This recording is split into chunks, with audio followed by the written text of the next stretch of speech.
Rooster Teeth is probably that company that you watched when you were 13 years old, and as your favorite members left the group, you stopped watching like everybody else. However, they're still around, and it's on fire. Like the last 3 or 4 days, dozens of Twitlongers, Twitter threads, Reddit threads, videos have been coming out of people talking about how awful it was to work for Rooster Teeth.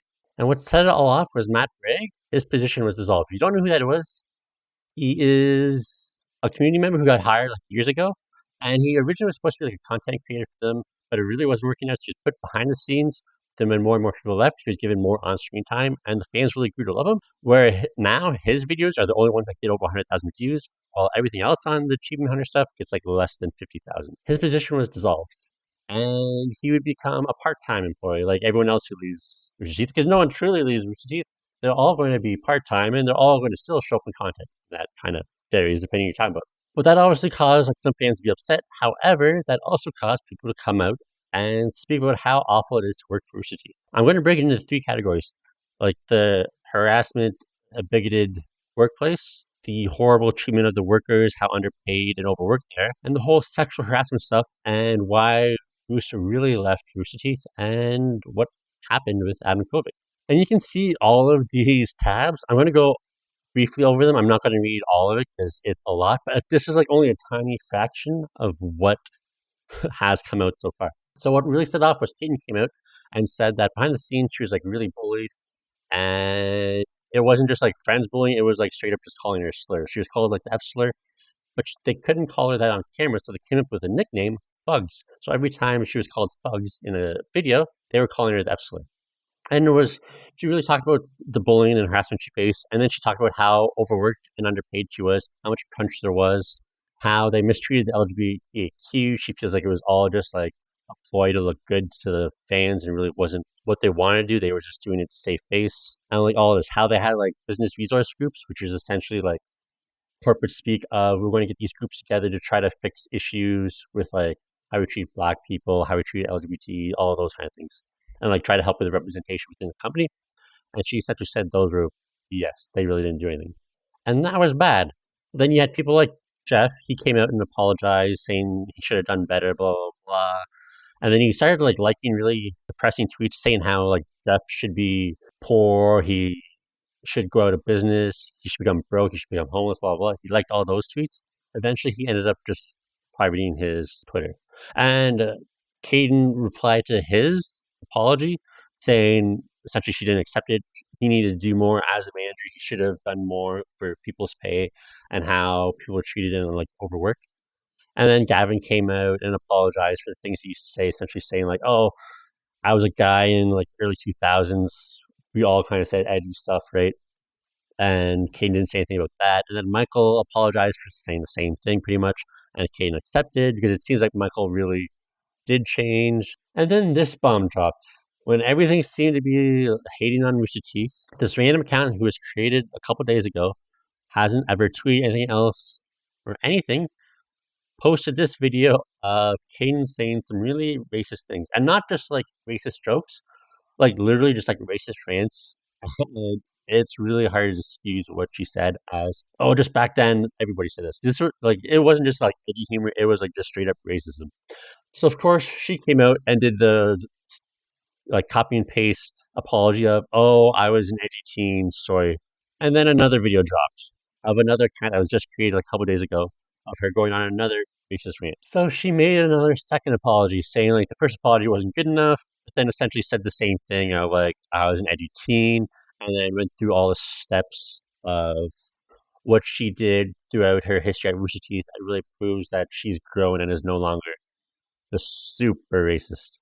And that kind of like casts a lot of doubt on what she said. But a lot of people have come out and supported what she said on like treatment of minorities and the quote unquote like edginess of the workplace behind the scenes, and how like harassment and bullying was just the norm at Rooster Teeth. I kind of like graze over all of this like slurs and insults and bullying that happened at Rooster Teeth, because like if you watched their content back in the day, you should have known that this was probably happening, because like they straight up couldn't release some videos just because of how racist some of the things they said in the videos were, and they spent a lot of time blurring and beeping things they said because it was too racist or too homophobic or whatever. So a lot of people started discrediting Kdin as well. Like, can we really trust her anymore? Because she was kind of like lied about her past and blah, blah, blah, blah. So that is like kind of a wash now. But however, one thing that was a consistent thing has been how workers were treated at Rooster Teeth and how terrible it was. Like, one of the like quote unquote like funniest things I found so far about like how bad and like how unsafe the work was for their employees was some of their employees rebuilt stage 2, which is where they worked, in Minecraft. And that's when they realized in Minecraft the stairs to where the editors were caught on fire. And that's when they realized the editors had no other escape route. So if there was a fire, editors were essentially still in a box that they would have never been able to escape. Luckily, there was never a fire, so that was fine. Everyone was super overworked, underpaid, overtime wasn't paid. They were constantly put on like really bad contracts or like part-time and had like full-time deadline in front of them. So they would stay working in these bad conditions. Had people like mocap people having like permanent back damage done to them, how they have to have like spinal surgeries now. This person goes in to talk about how like competent leadership at Rooster Teeth was, how leadership constantly lied to them, which ended up just making them having to work harder and longer because they were actually further behind than they thought. The funniest thing being, like, the only time they ever felt like they were paid well was when on big productions where they had to adhere to SAG rules because they were working with SAG actors. So essentially, if they worked with unions, their employees got paid well. Who would have thought? Unions are a good thing for workers. And it's kind of funny because just before all this broke, their latest podcast, the founders were talking about how much they hated at conventions. They had to deal with like union workers there because they had to pay them too much just to move basic pallets and stuff like that, which kind of looks bad now that employers saying you treat us and pay us off. You also had Alanah Pearce come out and make a video essentially saying Rooster Teeth was the worst job she's ever had, the worst working environment she's ever worked in. And that's saying a lot because she was a journalist during like the gamer with a hard R era where they hated like all women. And usually when workers are being mistreated, the on-screen talent are treated well because they're the ones who have a fan base, so they can come out. And if they say, hey, these people are treating me awfully, then the fans will turn on the company. Even they weren't safe. So you have the voice actors for the main characters in RWBY coming out saying, I was constantly underpaid, and if I complained about my pay, I was just threatened with being recast. So if you're trying to like recast the main actors in your biggest property as Rooster Teeth, that says a lot about the company. You're not even willing to pay like your biggest stars proper wages. And now you have some RWBY voice actors coming out saying this is all disgusting, belittling of like the minorities and stuff like that in the company, and how much they mistreat the workers. I'm no longer going to voice anything for Rooster Teeth. Now, Rooster Teeth came out and apologized, and it was a bunch of corporate jargon, and it was met with backlash, like you expect. So much so that they made a second statement, and that was like more well received. And they talked about how like they put groups inside of Rooster Teeth that have really helped change the whole dynamic behind the scenes. They've hired new HR people, fired a bunch of managers, and done all of this.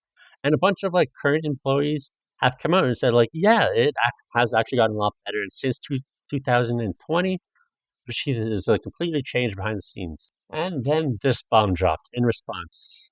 Imagine asking an employee who reports sexual misconduct and assault if they can move on and continue to work with those people. So this really brings into Bruce, who made a statement about why he really quit Rooster Teeth and the whole Adam Kovic stuff.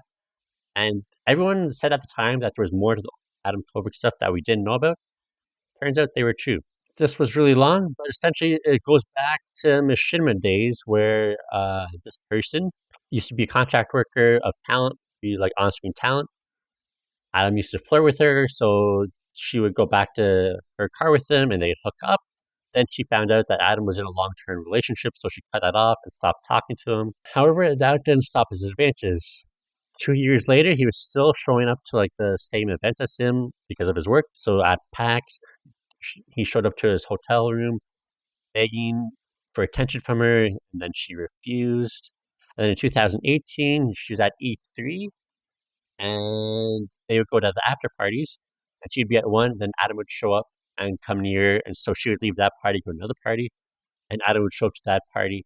So much so that happened so many times that her friends essentially created like a semicircle around her to fend off Adam, and it ended up being one of the guys just told Adam to like screw off, essentially saying she wants nothing to do with him. And after all of that, he was still sending her personal emails trying to bug her for makeup work. So she would come and do makeup work on him for her job. And this wasn't just a one kind of thing. Her friend also faced similar things while working with Adam at Machinima. And they have both gone to HR and nothing was really done about it. And then they all left Machinima.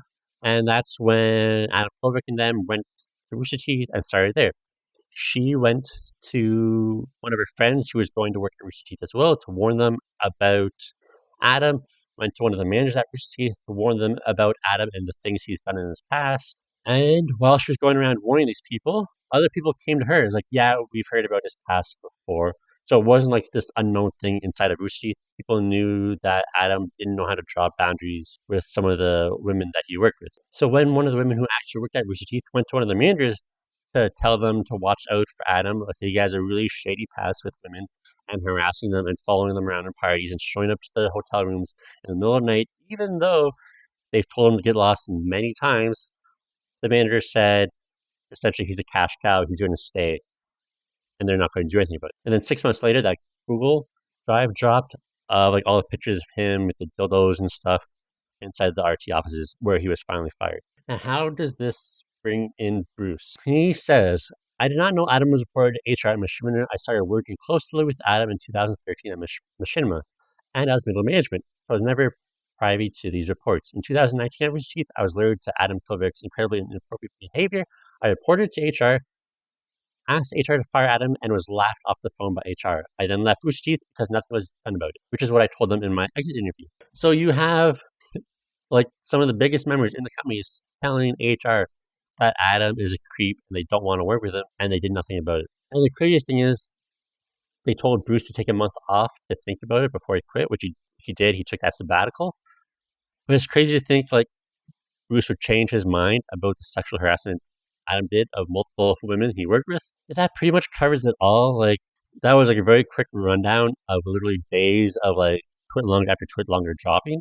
And at the end of it, it seems like Rooster Teeth is going to be fine. There's still defenders saying, oh, they're fine. Like that's the past. That was so long ago. Not paying your employees or whatever. They signed the contract. They knew what they were getting into. Rooster Teeth is still going to be around. They've had so many controversies come up that nothing is ever going to change it. But I still can't get over the fact they had the choice of firing Adam, who just sat there and played the games, or Bruce, the head of Funhouse. And they chose the sexual harasser who ended up blowing up Funhouse. Talk about a terribly run company. But don't worry, Achievement Hunter came out after all of this and saying, hey, we're going to take a break from doing some content, but don't worry, we're going to like restructure the content. It's still going to come out. And hey, you'll still see Matt Bragg because he's still contracting with us, which is a little kind of insulting. If you still want Matt Bragg to be in your content, maybe give him the full-time job he had.